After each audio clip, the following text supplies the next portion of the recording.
LNG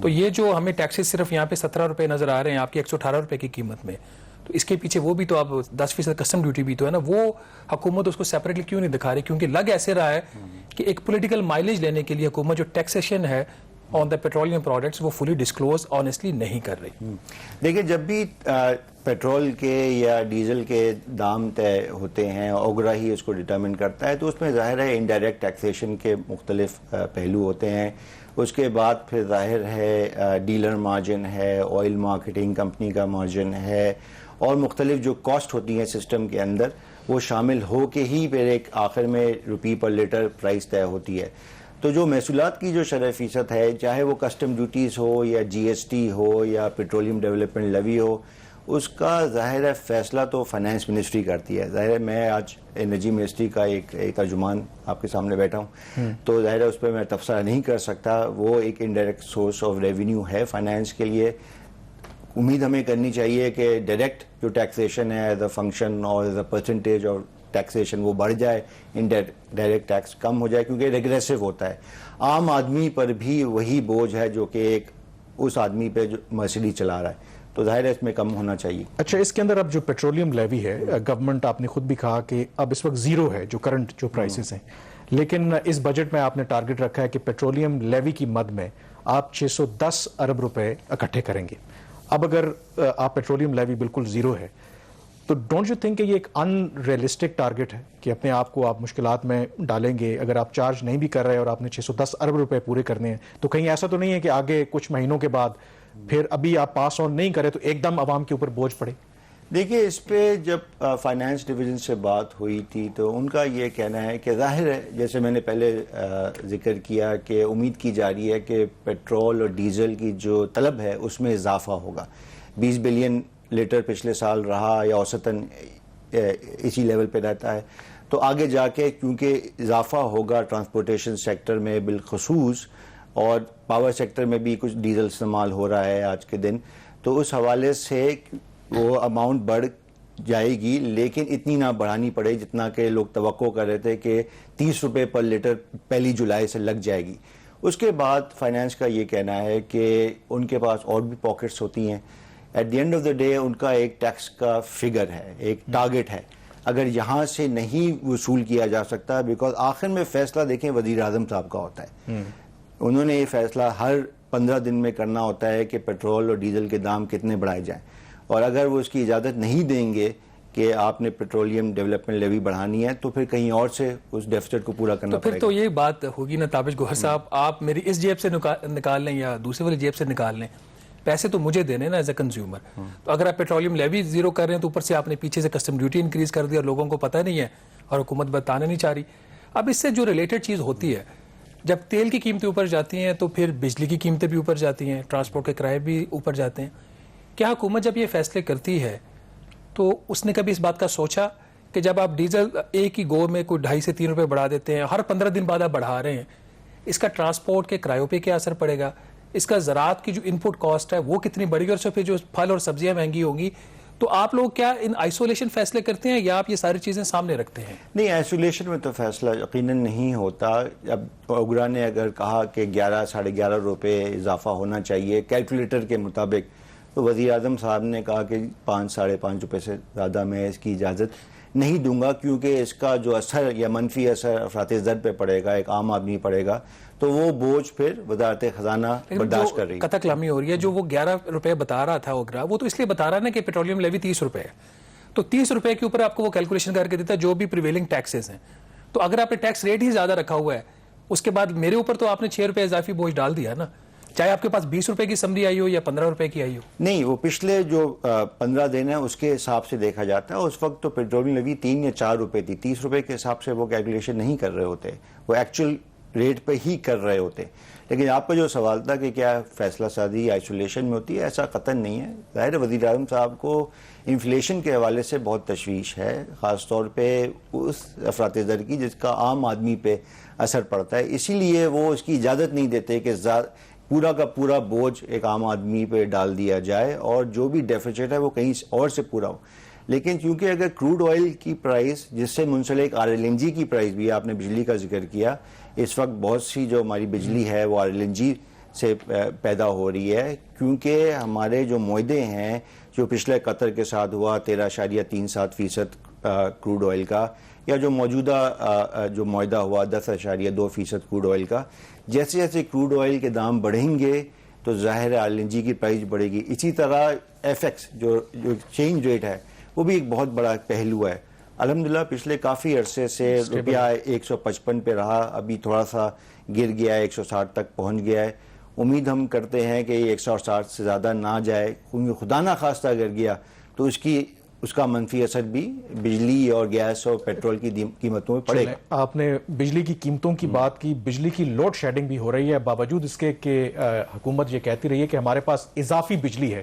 break سے جب واپس آئیں گے تو یہی سوال تابش گور صاحب کے سامنے رکھیں گے.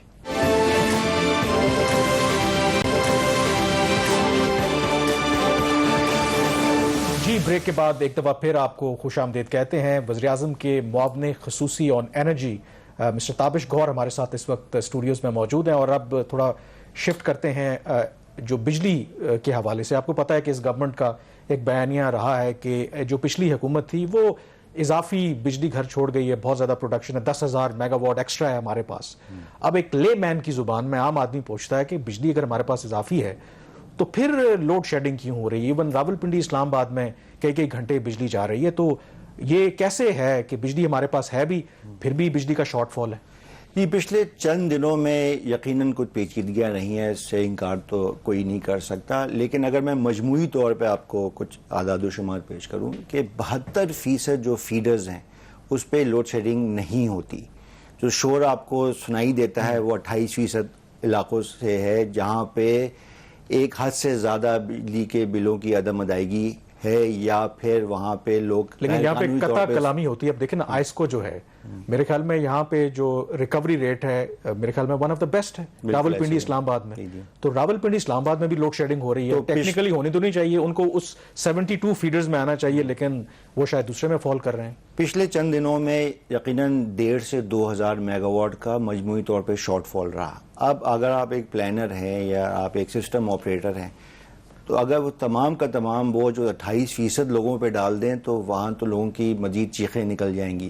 تو کبھی کبھار مجبوراً آپ کو ان علاقوں میں بھی لوڈ شیڈنگ کرنی پڑ جاتی ہے جہاں جو کہ مستثنیٰ ہوتے ہیں. اور اوسطاً یہ میں آپ کو اسٹیٹسٹکس کی بنیاد پہ بات کر رہا ہوں کہ وہاں پر بھی 1 سے 1.5 گھنٹے زیادہ بجلی کی اضافی غیر اعلانی لوڈ شیڈنگ نہیں. تابش گور صاحب ایک مثال لے لیتے ہیں اپنے دوست کی، آپ کے بھی دوست ہیں، وہ خلیق کیانی صاحب، وہ یہاں پہ جرنلسٹ ہیں ہمارے، انرجی کے بیسٹ رپورٹر ہیں پاکستان کے. ان کی اگر آپ ٹویٹر کے اوپر ٹائم لائن اٹھا کے دیکھ لیں نا، آپ تو ابھی کی بات کر رہے ہیں، وہ سیٹلائٹ ٹاؤن میں رہتے ہیں غالباً راولپنڈی میں. تو اگر آپ ان کی 2-3 ماہ سے ٹائم لائن اٹھا کے دیکھ لیں، وہ جب بھی وہاں پہ لوڈ شیڈنگ ہوتی ہے تو وہ ٹویٹ کر دیتے ہیں. اور کیونکہ وہ ڈائریکٹ افیکٹنگ ہے اور وہ آپ کے سیکٹر کو بھی سمجھتے ہیں، آپ کو بھی جانتے ہیں وہ. تو اگر ہم صرف انہی کی ایک ایگزامپل لے کے آگے چلیں تو لگ یہ رہا ہے کہ پرابلم جو ہے مور دین واٹ یو آر ٹیلنگ، کہ اصل میں اس وقت آپ کو کیا ایز اے انرجی کہ آپ اس کو ڈائریکٹلی ڈیل کریں معاملات کو، کیا آپ کو یہ پتا ہے کہ آج کے دن میں ایکچوئل پاکستان کے اندر بجلی کی ڈیمانڈ ہے کیا؟ میں اس کی بات نہیں کر رہا کہ جہاں جو آپ کی فیڈر کے اوپر ڈیمانڈ آ رہی ہے، ایکچوئل ڈیمانڈ کتنی ہے پاکستان کی؟ تقریباً 25,000 میگا واٹ کے لگ بھگ. اور آج ہم کتنی پیدا کر رہے ہیں؟ آج ہم 22 سے 23,000 میگا واٹ کے درمیان. یہ آپ دونوں ایوریج فگر بتا رہے ہیں؟ ایوریج فگر بتا رہا ہوں کیونکہ رات کو کم ہوتی ہے، دن میں زیادہ ہوتی 25 ہے، اگر گرمیوں میں ایوریج ہے تو زیادہ اس کا ہوتی ہے، مطلب ہے سردیوں میں کم ہوتی ہے. اس کا مطلب ہے گوہر صاحب کہ دن میں کسی وقت آپ کی یہ ڈیمانڈ 27-28 ہزار میگا واٹ بھی ہوگی. ممکن ہے اگر بالکل انریسٹرینڈ ڈیمانڈ کا ہوں، جہاں پہ ہم دانستہ طور پہ لوڈ شیڈنگ نہیں کرتے، اگر اس کو ہٹا دیا جائے تو 27,000 میگا واٹ تک ڈیمانڈ بڑھ سکتی ہے. اور ہماری پیداوار ہے پیک کی بات ہے، اور گرمیوں میں پیک میں ہماری جو پیداوار ہوتی ہے وہ 22-23 ہزار. نہیں دیکھیں، جو ہماری کاغذ پہ جو پیداواری صلاحیت ہے وہ تو 32,000 وہ تو 32 ہے، لیکن ہم پروڈیوس تو وہ صرف کاغذ میں ہی ہے 32,000. کیونکہ میں اوریجنل سوال تھا ہی یہی، عام لوگوں کو تبھی سمجھ آئے گا کہ 32,000 ہمارے پاس کیپیسٹی ہے، ڈیمانڈ ہماری 25,000 ہے یا اپ ٹو 28,000 میگا واٹ ہو سکتی ہے، تو پھر بھی شارٹ فال. مجھے ذرا موقع دیجیے گا. بڑا اچھا سوال ہے کیونکہ عام آدمی بھی یہی سوال کر رہا ہے کہ حکومت کے موقف کا کیا ہوا کہ ہم کہہ رہے تھے کہ ہمارے پاس زائد پیداواری صلاحیت ہے. دیکھیے ایسے ہی ہے کہ اگر میں آپ کو کہوں کہ آپ 3 گاڑیاں اپنے گھر رکھی ہے اور آپ کی استطاعت نہیں ہے 3 گاڑیوں کی، لیکن جب گرمیوں میں آپ کو کسی بھی وجہ سے 3 گاڑیوں کی ضرورت پڑ جائے چند دنوں کے لیے، لیکن ایندھن نہ ہو آپ کے پاس، تو وہ جو اضافی ایک گاڑی ہے وہ آپ کے لیے بیکار ہے. ایندھن سے میری کیا مراد ہے. اس دفعہ جو یہ بہت غیر معمولی بات ہوئی اور اس بات کا اعتراف میرے خیال میں ہمیں کرنا چاہیے کہ جو پانی کا جو بہاؤ ہے, جو اندراج و اخراج جسے کہتے ہیں ڈیموں میں, وہ بہت شدید طور پہ متاثر ہوا. ٹھیک ہے, اس وقت تربیلا, غازی بروتھا اور منگلا سے جو پیداواری صلاحیت ہم توقع کر رہے تھے وہ کیپیسٹی ہے لیکن وہ استعمال نہیں ہو رہی. ٹھیک ہے, پہلی بات تو یہ ہو گئی.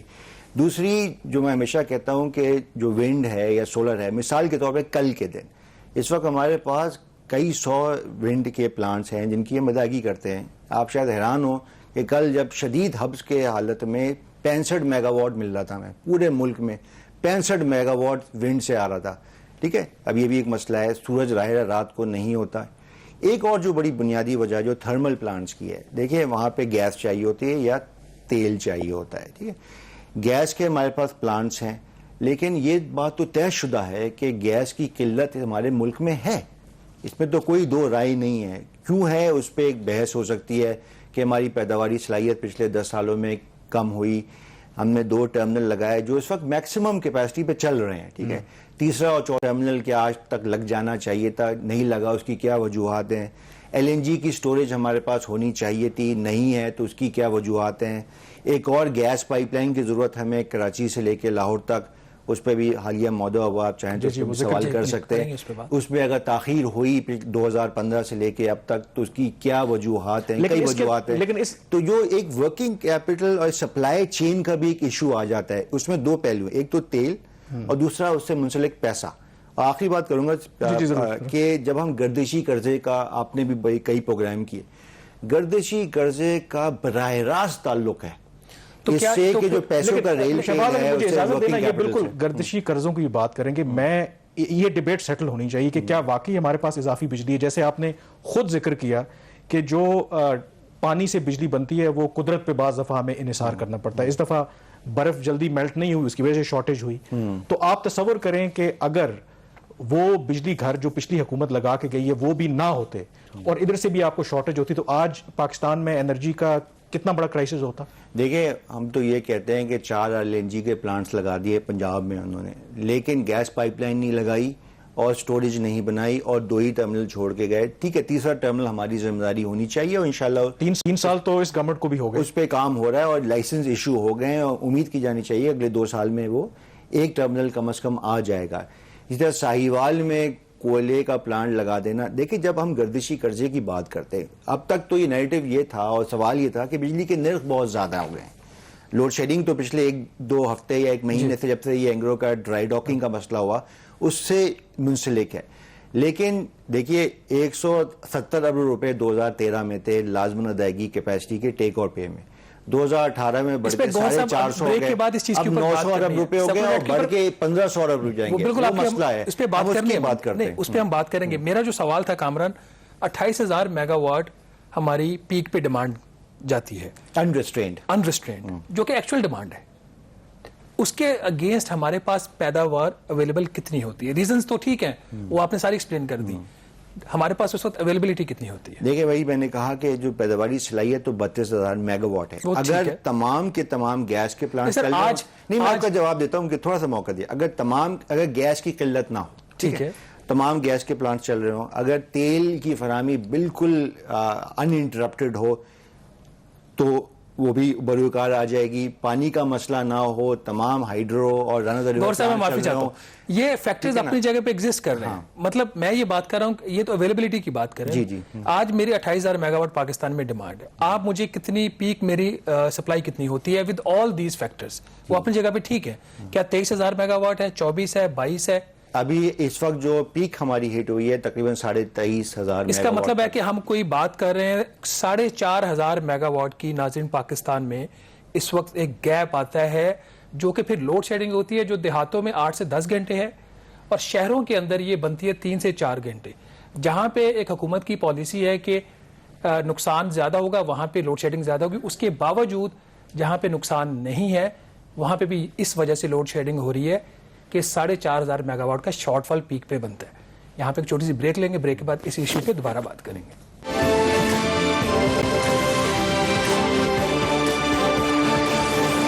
جی بریک کے بعد ایک دفعہ پھر آپ کو خوش آمدید کہتے ہیں. تابش گوہر صاحب پرائم منسٹر اسپیشل اسسٹنٹ آن انرجی ہمارے ساتھ اس وقت موجود ہیں, اور بریک سے پہلے بھی یہی ڈیبیٹ ہو رہی تھی ریگارڈنگ یہ گردشی قرضے بھی اور بہت سے فیکٹرز آپ نے بتائے. اب اس کے اندر ایک اور ڈیبیٹ بھی ہے, ایک اور بھی کوشچن لوگ ریز کرتے ہیں کہ اس وجہ سے بھی جو لوڈ شیڈنگ ہو رہی ہے کہ گورنمنٹ جو پاور پلانٹس ہیں وہ اس لیے بھی نہیں چلانا چاہتی گردشی قرضوں کی وجہ سے, کیونکہ کیپیسٹی پیمنٹ دے کے وہ کہتے ہیں کہ وہ خرچہ کم ہے, اگر ہم فل کیپیسٹی پہ کریں گے تو گردشی قرضوں میں مزید اضافہ ہوگا, تو جان بوجھ کر ہم جو پاور پلانٹس ہیں وہ فل کیپیسٹی پر نہیں چلا رہے. یہ الزام کتنا درست ہے؟ نہیں, یہ بالکل اس کی میں تردید کرتا ہوں. دیکھیں, کیپیسٹی جو چارج ہے وہ تو سنک کاسٹ ہے, چاہے ہم وقت پہ دیں یا نہ دیں, اور جب نہ دیتے ہیں تو اس پہ ہمیں سود بھی ادا کرنا پڑتا ہے. جی. ابھی آئی پی بیز کے ساتھ جو معاہدہ ہوا 403 ارب روپے کا, اس میں 122 ارب روپے انفارچونیٹلی ہم نے سود کی ادائیگی بھی تھوڑی بہت کر دی ہے, 40% 60% ہم نے کرنی ہے. اس کے اوپر یہ بالکل حکومت کی پالیسی ہے, اور اس پہ کبھی کبھار ہم کو جوتے بھی پڑتے ہیں کہ آپ مہنگی بجلی بنا رہے ہیں, آپ فرنس آئل کیوں چلا رہے ہیں, آپ ڈیزل کیوں چلا رہے ہیں, جس سے بجلی کی جو پیداواری قیمت ہے تقریباً 22 سے 23 روپے فی یونٹ بن جاتی ہے. جون کے مہینے میں آپ کو بتا سکتا ہوں تقریباً ہم نے 2.5 لاکھ ٹن فرنس آئل جلایا بجلی پیدا کرنے کے لیے. پچھلے سال جون میں تقریباً 125,000 ٹن تھا, یعنی کہ دگنا ہو گیا, ڈبل ہو گیا. کرونا کی وجہ سے بھی ایک فیکٹر تھا. ایگزیکٹلی. اور لیکن بجلی کی کیونکہ طلب میں بہت شدید اضافہ ہوا ہے, جو کہ خوشائن بات ہے میرے نزدیک, کہ معیشت کا پہیہ زیادہ تیزی سے چل رہا ہے, اور 20-25% اگر بجلی کی طلب میں اضافہ ہو گیا, اور جیسے میں نے پہلے کہا گیس اتنی مہیا نہیں ہے جتنے کہ ہمارے پاس گیس پہ چلنے والے پلانٹس موجود ہیں جس کی ادائیگی ہم پورے سال کرتے ہیں. اور ایک بات میں پھر سے کرتا چلوں کہ دیکھیں, جب ہم گردشی قرضے کی بات کرتے ہیں یا ایکسس کیپیسٹی کی بات کرتے ہیں, اس وقت تو ہم پیک پہ ہیں یقیناً, لیکن ونٹر میں موسم سردہ میں تو جو آپ کی بجلی کی جو طلب ہے وہ تو 10 سے 12 ہزار میگا واٹ ہوتی ہے. پیداواری صلاحیت تو اس وقت بھی آپ کے پاس 30-32 ہے, تو اس وقت یہ بہت بڑا گیپ بات ہے. اسی طرح جب مجھ جیسا ایک ٹیکنوکریٹ بات کرتا ہے ایکسس کیپیسٹی کی, مجھے نظر آ رہا ہے ایک پائپ لائن میں 23,000 میگا واٹ. یہ وہ پروجیکٹس ہیں جو کہ کمیٹڈ ہیں, ان کے یا تو زیر تعمیر ہیں, ان کے فائنینشیل کلوز ہو گئے ہیں, جو کہ اب واپس نہیں ہو سکتے. ٹھیک ہے, مجھے نظر آ رہا ہے 2023 میں کیپیسٹی چارج 1,500 ارب روپے تک پہنچ جائے گا سالانہ. ٹھیک ہے, کیا معیشت اس کی متحمل ہو سکتی ہے ان ادائیگیوں کی؟ تو ہم ونٹرز کو بھی دیکھتے ہیں, سمرز بھی دیکھتے ہیں, ہم 2021 کو بھی دیکھ رہے ہیں, ہم 2022-23 کو بھی دیکھ رہے ہیں. ایک سادہ سوال, آپ جو کہہ رہے ہیں کہ گردشی قرضوں کی وجہ سے یہ نہیں ہے کہ جان بوجھ کے پلانٹس ہم اس کو نہیں چلا رہے فل کیپیسٹی پہ, اگر فرض کریں کہ 22,000 یا 21,000 کے بجائے ہم 28,000 یا 30,000 میگا واٹ بجلی پروڈیوس کرتے ہیں, تو کیا اس سے گردشی قرضوں میں اضافہ ہوگا یا نہیں ہوگا؟ دیکھیے, ڈیپینڈ کرتا ہے. اگر میں ان 72% صارفین کو دے رہا ہوں بجلی بنا کے جو کہ وقت پہ بل ادا کر رہے ہیں اور جو بجلی کا قانونی استعمال کر رہے ہیں, تو گردشی قرضے میں اضافہ نہیں ہوگا. لیکن اگر میں ایگریکلچرل ٹیوب ویلز کو دے رہا ہوں, یا میں آزاد کشمیر کو دے رہا ہوں, یا میں ان علاقوں کو دے رہا ہوں جہاں پہ 80% میرا خسارہ ہے, جہاں 100 روپے کا میں بجلی پیدا کر رہا ہوں, مجھے 20% مل رہا ہے یا 30% مل رہا ہے, تو یقیناً گردشی قرضے میں اضافہ ہوگا. لنک تو ہے, ایک فیکٹر اور بھی ہے نا کامران اس کے اندر. یقیناً لنک. تابش گوہر صاحب, دوسرا فیکٹر یہ ہے کہ آپ کی جو ٹرانسمیشن اور ڈسٹریبیوشن نیٹ ورک ہے وہ اتنا بوسیدہ ہے کہ آپ میں ایماندار کنزیومر ہوں, میرے سے آپ 100 روپیہ لے بھی لیں, اس سے پہلے ہی آپ 10 روپے کا نقصان کر چکے ہوتے ہیں یا 20 روپے کا بھی کر چکے ہوتے ہیں. تو شاید یہی وجہ ہے کہ ایماندار کنزیومر کو بھی بجلی اس لیے پرووائڈ نہیں کی جا رہی پوری کہ آپ کا ڈسٹریبیوشن اور ٹرانسمیشن دونوں لاسز کر رہے ہیں. اچھا, میں اس کا جواب دیتا ہوں شہباز.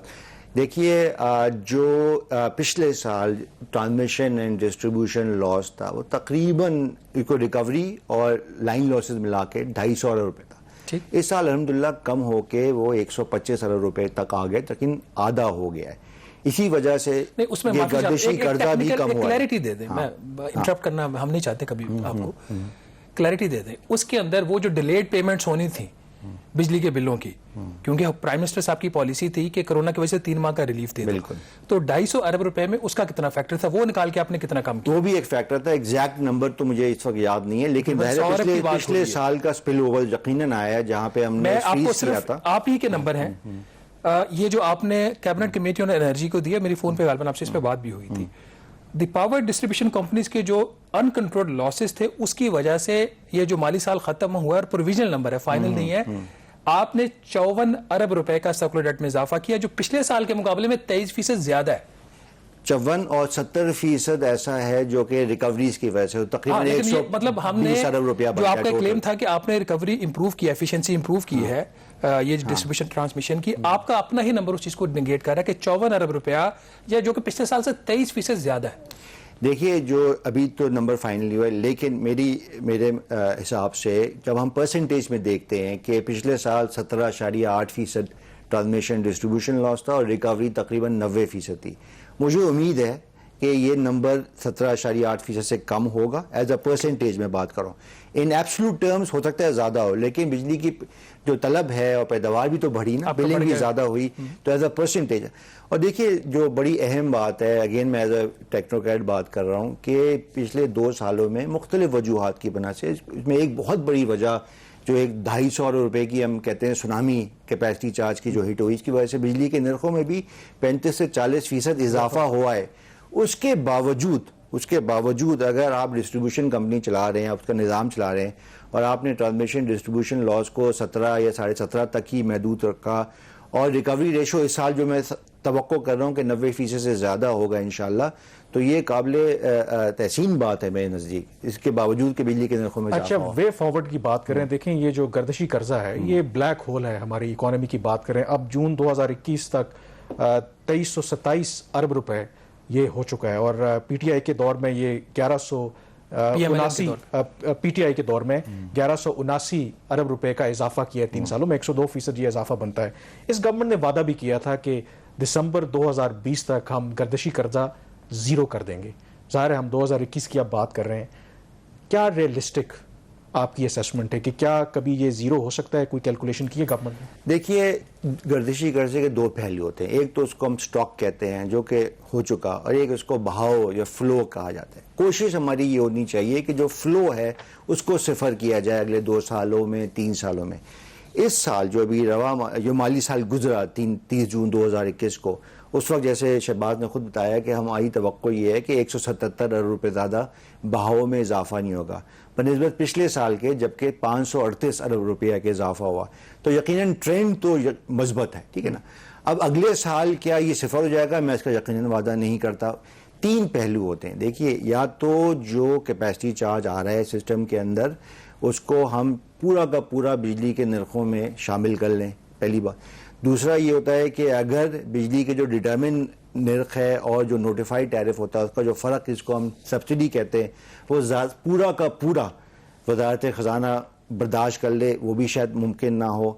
اور تیسرا ایلیمنٹ یہ ہوتا ہے کہ پھر آپ گردشی قرضے میں اس کو شامل کر لیں. آپ نے تابش گوہر صاحب 177 ارب کی بات کی ہے, اگر آپ گراس انکریز دیکھیں سرکولر ڈیٹ میں وہ 498 ارب روپیہ بنتا ہے پچھلے سال آپ کے اپنے نمبرز کے مطابق, کیونکہ اس میں جو آپ 177 بتا رہے ہیں وہ آپ نے پیمنٹس کر دی سٹاک کی.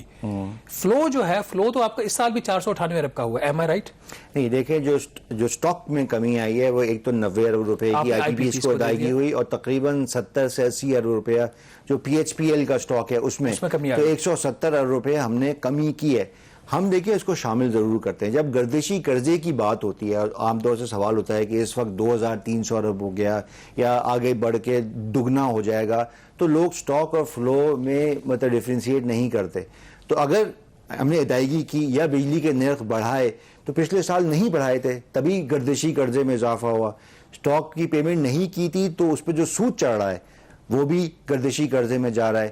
تو جہاں سے بھی اس کی ادائیگی کی گئی, چاہے وزارت خزانہ نے کی, ہم نے آئی پی پی کے ساتھ جو معاہدے کیے اس پہ اگر میں 2 منٹ لگا لیتا ہوں یا 1 منٹ, یا بریک کے بعد آپ چلے ناظرین چھوٹی سی بریک لیتے ہیں, بریک کے بعد پوچھیں گے کہ وے فارورڈ کیا ہے اور کیا مزید بجلی کی قیمتوں میں اضافہ ہوگا اس سال. Stay with us. جی بریک کے بعد ایک دفعہ پھر آپ کو خوش آمدید کہتے ہیں. تابش گوہر صاحب ہمارے ساتھ موجود ہیں اور ہم جو پاور سیکٹر کے جو ایشوز ہیں ان میں جو جتنی گتھیاں ہیں ان کو سلجھانے کی کوشش کر رہے ہیں. ظاہر ہے کہ ایک جو فیکٹر آپ نے بریک سے پہلے بھی ذکر کیا کہ بجلی کی قیمتوں میں مجبوری ہے حکومت کی اضافہ کرنا پڑ رہا ہے. حال ہی میں نیپرا نے دیکھا کہ 2.57 پیسے فی یونٹ اضافہ کیا, اور اس میں جو انٹرسٹنگ بات ہے کہ 1 روپے 25 پیسے آپ نے ایک اسپیشل سرچارج لگایا ہے. اب یہ اسپیشل سرچارج آپ اس لیے لگا رہے ہیں کہ جو آپ کی اپنی ناکامیاں ہیں اس کی جو ریکوری ہے وہ جو آنےسٹ آپ کا کنزیومر ہے اس سے لینا چاہ رہے ہیں؟ مطلب یہ انفیئر بات نہیں؟ نہیں دیکھیں، جو بجلی کی قیمت میں اضافہ ہوتا ہے اس کی جو بنیادی وجہ ہے، جو میں کہہ رہا ہوں، گردشی قرضے میں اضافہ ہوا. آپ نے خود کہا کہ 1100 ارب سے بڑھ کے آج 2300 ارب، تقریباً دگنا ہو گیا. اگر آپ اس کا مطالعہ کریں تو 25% تو اس کا براہ راست تعلق آپ کی ڈسٹریبیوشن کمپنیز کی سو کال انیفیشنسی سے ہوتا ہے، کہ جو نیپرا کے جو ریٹ ہیں یا جو تعین شدہ ان کے ہدف ہے اس سے ہم تجاوز کرتے ہیں تو اس کا خسارہ تقریباً 25% بنتا ہے. 75% جو اضافہ ہے اس کو میں کہتا ہوں حکومتی جو ریاستی جو پالیسیز ہیں یا جو سیاست ہے اس کے تحت وہ اس کی وجہ سے اضافہ ہوتا ہے. کہ مثال کے طور پہ اگر آپ نے ایگریکلچرل ٹیوب ویل سے پورے کے پورے دام وصول نہیں کرنے، یا آزاد کشمیر کو آپ نے 2.5 روپے کی بجلی دینی ہے اور جو 60 ارب روپے کا سالانہ خسارہ ہے وہ آپ نے وصول نہیں کرنا، یا جو غریب طبقہ ہے اس کو 2 روپے یا 3 روپے کی بجلی دینی ہے اور جو سبسڈی ہے وہ پوری مختص نہ ہو پائے. بہت سے عوامل ہوتے ہیں. جب آپ نے کووڈ کی وجہ سے ٹیرف کو فریز کر دیا، اضافہ کی اجازت نہیں دی، اس کی وجہ سے گردشی قرضہ بڑھا.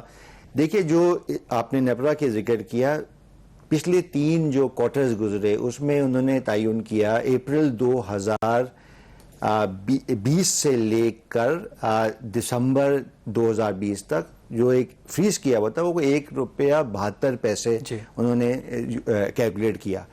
ہم نے اس کو اجازت نہیں دی کہ 1 روپے 72 پیسے عوام تک منتقل کر دیں. سپتمبر 2021 میں ٹیرف میں 1 روپے 64 پیسے بلٹ ان ہے، وہ ختم ہو جائے گا. جب وہ ختم ہوگا تو اس کی جگہ اس کے نعم البدل ہم 1 روپے 72 پیسے ایڈ کر دیں گے، تو جو اضافہ ہے وہ 8 پیسے ہے. اس کی بھی شاید وزیر اعظم کا اجازت نہ دیں. یہ جو اسپیشل سرچارج ہے یہ تو ایڈیشن ہے نا؟ دیکھیں وہ سرچارج تو دیکھیں کیوں ہے یہ، مطلب سرچارج دیکھیں جو نیپرا آرڈیننس ابھی آیا ہے جو پارلیمنٹ نے پاس کیا ہے اس کے تحت 10% تک سرچارج لگایا جاتا ہے. سرچارج کی بھی کئی وجوہات ہوتی ہیں. تابع صاحب ڈیٹیل میں جانے کے لیے سرچارج ہے کیا؟ جو بیسک تو بات آپ نے پہلے ایکسپلین کر دی ہے. 25% ایک وجہ ہے، 75% حکومتی فیصلوں کی وجہ سے سرکولر ڈیٹ میں اضافہ ہوتا ہے. بالکل ایسا ہی ہے. تو میں آپ کو بل دے رہا ہوں، آپ آگے نہیں دے پا رہے. آپ نے وزیر اعظم سبسڈی اناؤنس کرتے ہیں، وزارت خزانہ پیسے نہیں دیتی. تو یہ دونوں کام نہ ہونے کی وجہ سے آپ نے میرے پہ سرچارج لگا دیا تاکہ وہ جو 75% حکومتی غلطیوں کی وجہ سے سرکولر ڈیٹ میں اضافہ ہو رہا ہے وہ پھر آپ میرے سے وصول کریں. ایم آئی رائٹ؟ دیکھیں سرچارج کی بھی 2 قسمیں ہوتی ہیں. مثال کے طور پہ نیلم جھیلم ایک سرچارج تھا، وہ ایک اچھی چیز پروڈکٹیو تھا، وہ ختم ہو گیا. اگر ڈائمنڈ بادشاہ پہ آپ سرچارج لگائیں، اجازت جو قانوناً دی گئی ہے وہ کہ 1 روپے 40 پیسے یا 1.5 روپے تک آپ لگا سکتے ہیں. میری ذاتی رائے میں کیونکہ کیش از فنجیبل، ہمیں سرچارج وہی لگانا چاہیے جس سے کوئی پیداواری صلاحیت میں اضافہ ہو رہا ہو، جس سے کوئی پروڈکٹیو کام ہو رہا ہو. جو سرکولر ڈیٹ یا جو سیکٹرز کی انیفیشنسیز ہیں اس کا مزید بوجھ ہمیں ایک عام صارف پہ نہیں ڈالنا چاہیے جو کہ قانوناً بجلی کا استعمال بھی کر رہا ہے اور وقت پہ بل ادا کر رہا ہے. یہ میری ذاتی رائے ہے کہ سرکولر ڈیٹ یا انیفیشنسی کی کاسٹ ہمیں ایک عام صارف کو منتقل نہیں کرنی چاہیے سرچارج کی مد میں. اچھا، اب وقت ہمارے پاس کم ہے. ابھی پاکستان اور رشیا کے درمیان وہ جو پورٹ قاسم کراچی سے اور لاہور تک ایک گیس پائپ لائن بچھانی ہے وہ اگریمنٹ سائن ہوا ہے. اسے ہیڈز آف ٹرمز جسے اگریمنٹ کا نام دیا گیا. تو کیا یہ جو لاسٹ 2015 سے یہ منصوبہ اس پہ بات ہو رہی ہے، یہ لاسٹ ہرڈل کلیئر ہو گئی ہے؟ کیونکہ ماضی میں یہ بھی سننے میں آتا رہا کہ جو رشین کمپنیز یہاں پہ انویسٹ کرنا چاہتی ہیں شاید ان کو امریکی سینکشنز کا سامنا کرنا پڑے. تو کیا it is all clear now?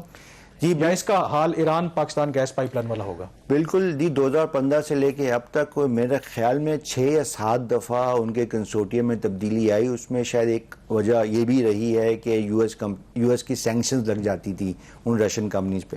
تو یہ تلوار تو شاید ابھی بھی لٹکی رہے ہمارے سر کے اوپر جب تک کہ یہ پائپ لائن پائے تکمیل تک نہیں پہنچ جاتی. آپشن حکومت کے پاس 2 تھے، یا تو اسی رشین کنسورٹیم کے ساتھ ہیڈز آف ٹرمز اور اس کے بعد پھر شیئر ہولڈر اگریمنٹ سائن کرنا ہے. جب تک یہ شیئر ہولڈر اگریمنٹ نہیں ہوگا، فائنینسنگ نہیں ارینج ہوگی، اس پروجیکٹ کا فائنینشیل کلوز نہیں ہوگا، تو جو خواب ہم سب کا ہے کہ لاہور سے کراچی سے لے کے لاہور تک ایک اضافی پائپ اس کا لائن، مطلب ابھی آپ اس میں ٹائم دیکھ رہے ہیں، شاید ابھی مزید لگے، ابھی دس از ناٹ فائنل. دو یہ جو ابھی ہیڈ آف ٹرمز ہیں یہ تو لیگلی نان بائنڈنگ ہے. اصل جو ڈاکیومنٹ ہے وہ تو شیئر ہولڈر اگریمنٹ ہوگا، اور وہ کب تک ایکسپیکٹڈ ہے؟ وہ کوشش کی جا رہی ہے کہ اگلے 1-2 ماہ میں ہو جائے. 1-2 ماہ میں. آخری سوال آپ سے، اس سال جو مالی سال 21-22 اب شروع ہو گیا ہے، اس کے اندر متوقع بجلی کی قیمتوں میں کتنا اضافہ ہوگا؟ دیکھیے جہاں تک وزیر اعظم صاحب کا تعلق ہے، انہوں نے کہا ہے کہ دسمبر سے پہلے میں بجلی کے نرخوں میں اضافہ کی اجازت نہیں دیتا. جنوری سے جو جنوری میں توقع کی جانی چاہیے کہ کوئی اضافہ ہوگا، وہ کیا ہوگا ابھی اس کا تعین نہیں ہوا. ہم ایک اگلے 2 سال کے سرکولر ڈیٹ مینجمنٹ پلان پہ کام کر رہے ہیں، جو کہ ظاہر ہے IMF کو بھی پیش ہوگا، ان سے منظوری لی جائے گی. کچھ چیزیں نیگیٹو جا رہی ہیں، کچھ یقیناً اللہ کرے پازیٹیو ہو جائے. مثال کے طور پہ ایکسچینج ریٹ، جب پہلے نرخوں میں اضافے کا تعین ہوا تھا تو اس وقت روپیہ 168 روپے تھا اور 5% اضافے کی پیشن گوئی کی جا رہی تھی. اگر روپیہ 160 پہ رہتا ہے تو وہاں پہ ہم کو کوئی ریلیف مل جائے گا. اسی کے ساتھ ساتھ بڑی بھرپور کوشش ہو رہی ہے کہ وہ جو ڈیٹ ہے، نہ صرف IPPs میں بلکہ جو گورنمنٹ اون پاور پلانٹس ہیں اس پہ جو ڈیٹ ہے اس کے انٹرسٹ ریٹ اور اس کے ٹینر میں اضافہ کیا جائے. انٹرسٹ ریٹ کم ہو، ٹینر میں اضافہ ہو، اور جو میکسیمم ریلیف ہے لوگوں کو پاس آن. میرے خیال میں اسی پوائنٹ پہ پروگرام کو ختم کرتے ہیں. بہت شکریہ تابش گوہر صاحب، آپ نے پروگرام میں جوائن کیا. عوام کی بہرحال یہی توقع ہے کہ ایک تو بجلی کی لوڈ شیڈنگ نہ ہو اور بجلی کی قیمتیں ہیں ان میں اضافہ نہ ہو. اب دیکھیں کہ گورنمنٹ ان دونوں ایشوز کو کیسے ٹیکل کرتی ہے. بہرحال پروگرام دا ریویو سے اتنا ہی. مجھے کامران یوسف اور شہباز رانا کو اب اجازت دیجیے. اللہ حافظ.